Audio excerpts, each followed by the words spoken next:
조기 대선 가능성이 좀 높아진 지금 상황이잖아요. 그래서 그런 모드들이 좀 일정들이 좀 빨리빨리 좀 잡히게 되면 정치 리스크는 그 속도에 따라서는 되게 빨리 안정화될 수 있거든요. 그러면 외국인들도 그걸 보면서 다시 복귀하지 않을까 이렇게 보고 있는데, 다만 예전처럼 막 대량으로 들어오기는 좀 쉽진 않은 것 같고. 어차피 트럼프의 스타일로 봤을 때 돈 적게 주면 너희들 안 지켜줄 거야부터 시작을 해가지고 자주국방의 어떤 필요성을 더 많이 부추길 가능성이 높다는 측면에서 봤을 때는 우리 방산이 갈 길은 분명히 있어요. 근데 조선은 전체적인 그림 자체가 단기 사이클로 봐서는 지금 그림이 안 그려지고요. 최소한 까지 놓고 봤을 때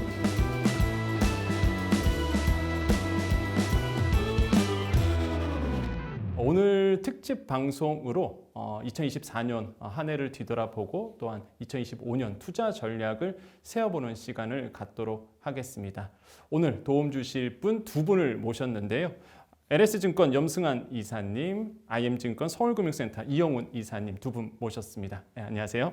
안녕하십니까. 그리고 이번 특집을 맞아 여러분에게 작은 이벤트 준비했습니다. 특집이 업로드되는 기간 동안 저희 이투데이 TV 커뮤니티를 통해서 주식관에서 초성 퀴즈를 내어드리고 있는데요.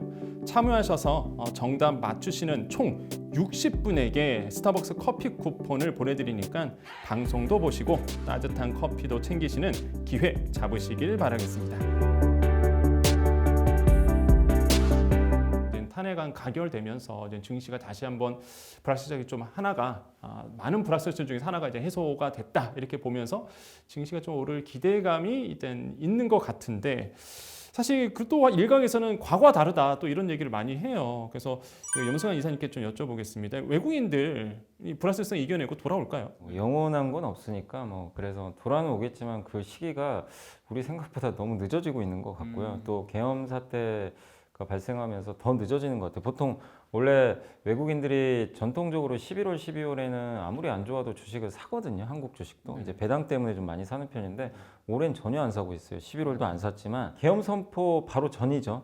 전날에 주식시장에서 외국인이 5천억이나 샀어요. 근데 계엄 딱 터지자마자 다 팔아버리더라고요. 그러니까 결국엔 한국 완전히 뭐가 안 되는 지금 상황으로 지금 전환된 이유 중에 하나 정치 리스크가 터져버린 거기 때문에, 그래서 원래는 저는 그날 그 5천억 사는 거 보고 12월 이제 드디어 들어오겠구나. 굉장히 낙관적으로 봤었는데 모든 게 다 틀어져 버린 거죠. 그래서 외국인들도 이 정치적인 리스크에 대해서 아직까지는 굉장히 좀 보수적으로 보고 있는 것 같고, 그렇지만 이제 분명한 사실은 어쨌든 지금 그 탄핵이 좀 가결됐기 때문에, 물론 이제 헌재의 결정은 좀 봐야 되겠지만 조기 대선 가능성이 좀 높아진 지금 상황이잖아요. 그래서 그런 모드들이 좀 일정들이 좀 빨리빨리 좀 잡히게 되면 정치 리스크는 그 속도에 따라서는 되게 빨리 안정화될 수 있거든요. 그러면 외국인들도 그걸 보면서 다시 복귀하지 않을까 이렇게 보고 있는데, 다만 언제 이게 탄핵안에 대해서 헌법재판소가 승인을 내릴지는 아직 몇 월 며칠로 날짜를 딱 박은 건 아니잖아요. 기한은 정해져 있지만, 그래서 그때까지 외국인들이 저는 이렇게 예전처럼 막 대량으로 들어오기는 좀 쉽진 않은 것 같고, 또 거기에 한 가지가 결국엔 그 트럼프 이제 취임이 이제 얼마 안 남았는데 결국 관세 협상을 하긴 해야 되거든요. 2차 전지가 또 오늘 이렇게 촬영하는 시간에 또 폭락을 했는데, 그 이유 중에 하나가 그 2차 전지 이제 글로벌 소재 쪽에 대해서도 관세를 부과하겠다 이렇게 좀 이제 그 인수위 쪽에서 얘기가 나온 것 같은데, 그것도 상당한 좀 부담이죠. 우리나라에서 많이 생산해서 미국에 수출하는 배터리 소재 기업들은 미국에 공장 없으면 관세 때린다는 얘기인데, 근데 전제 조건이 있어요. 협상을 통해서 면제시킬 수도 있다. 근데 우리는 협상할 지금 사람이 없어요. 맞아요. 대통령이 어떻게 보면 지금 직무가 정지됐기 때문에 그런 것들을 외국인이 모를 리가 없잖아요. 그러니까 이제 그런 섹터들을 또, 근데 2차 전지 또 시총이 크잖아요. 그러니까 이게 정치와 경제가 다 결합이 돼 있다 보니까 그런 산업들이 불확실성이 해소되려면 또 시간이 필요할 수밖에 없기 때문에 결국 이 정치 공백도 굉장히 외국인들이 돌아오게 만드는데 좀 시간이 좀 걸릴 수밖에 없게 만드는 그런 요인으로 좀 보고 있습니다. 그래서 어쨌든 좀 외국인들이 빨리 좀 돌아왔으면 좋겠지만 그 시기가 조금 지연될 가능성이 좀 높아졌고, 그리고 그 옆나라 이제 일본 같은 경우는 오늘 보니까 그 소프트뱅크가 $1,000억 이제 그 트럼프의 이제 투자하겠다. 뭐 미국에 이렇게 언급한 것처럼 일본은 벌써 선수 치고 나가버리거든요. 근데 우리도 그런 부분들을 좀 보여줄 필요가 있는데 지금은 우리는 할 수가 없는 상황이잖아요. 그래서 계속해서 이런 일들이 이렇게 상대국에 비해서 이렇게 뒤처지는 모습들이 보일 수밖에 없기 때문에 결국 한국 증시가 저도 좀 빨리 올랐으면 좋긴 하겠지만 외국인들이 들어올 때까지는 조금 더 시간이 좀 필요할 수밖에는 없는 것 같습니다. 또 하나의 이제 사실 불안 요소라고 또 뽑는다 그러면 많은 분들이 또 환율을 꼽습니다. 그래서 뭐 일각에서는 내년도 환율 1,500원까지 갈 수 있다. 정말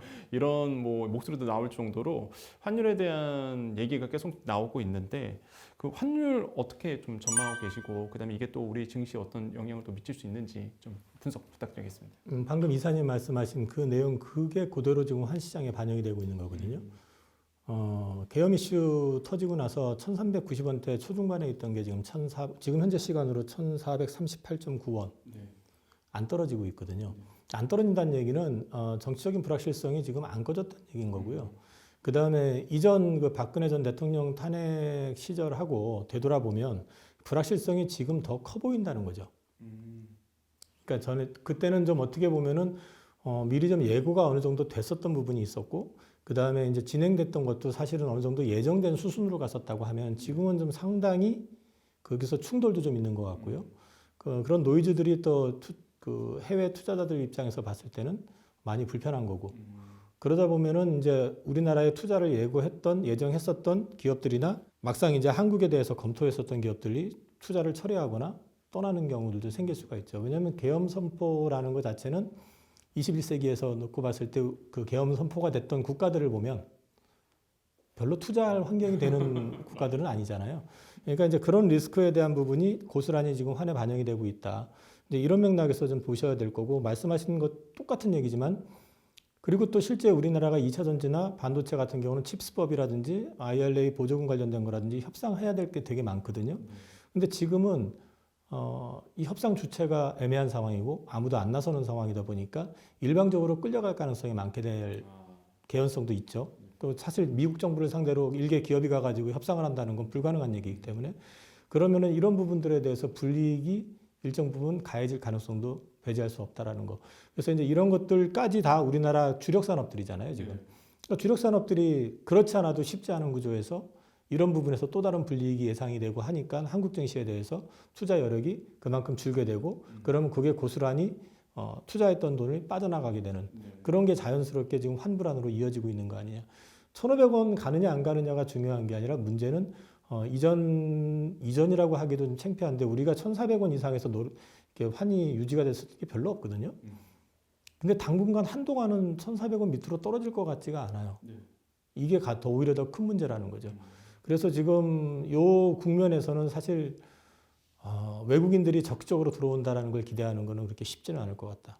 다만 이제 그 하방 리스크만 어느 정도 제어만 해줄 수 있을 정도만 된다면 그 안에서 숨 쉴 공간은 분명히 있을 것 같은데 그거마저도 없다 그러면 정말 좀 답답한 상황이 계속 연출될 가능성이 있다. 그래서 환율 관련된 부분은 다시 1,400원 밑으로 떨어진다는 걸 안정된다고 얘기하는 것 자체가 이상하지만 그것도 당분간은 그렇게 쉬워 보이진 않는다. 올해 항상 말씀하셨던 게 사실 이제 조선, 방산, 바이오 말씀하셨잖아요. 이 업종에 대해서 그 내년은 또 어떻게 될까요? 일단 이거 개인적인 사견입니다.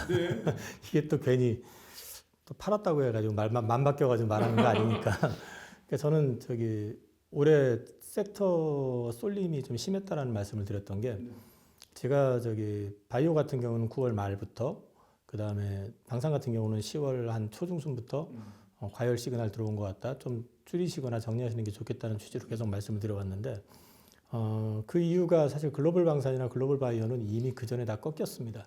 그래서 급락을 하고 있는 상황에서 우리 바이오만 강했고 우리 방산만 또 유독 강했었어요.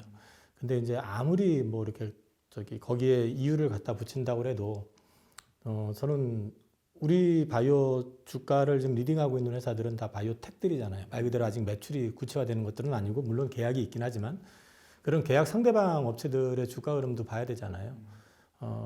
결코 그 환경적으로 봤을 때 우리만 갈 상황이 아닌데 우리 증시에서 대안이 없다 보니까 그쪽으로 쏠림이 과하게 붙었던 거라고 보거든요.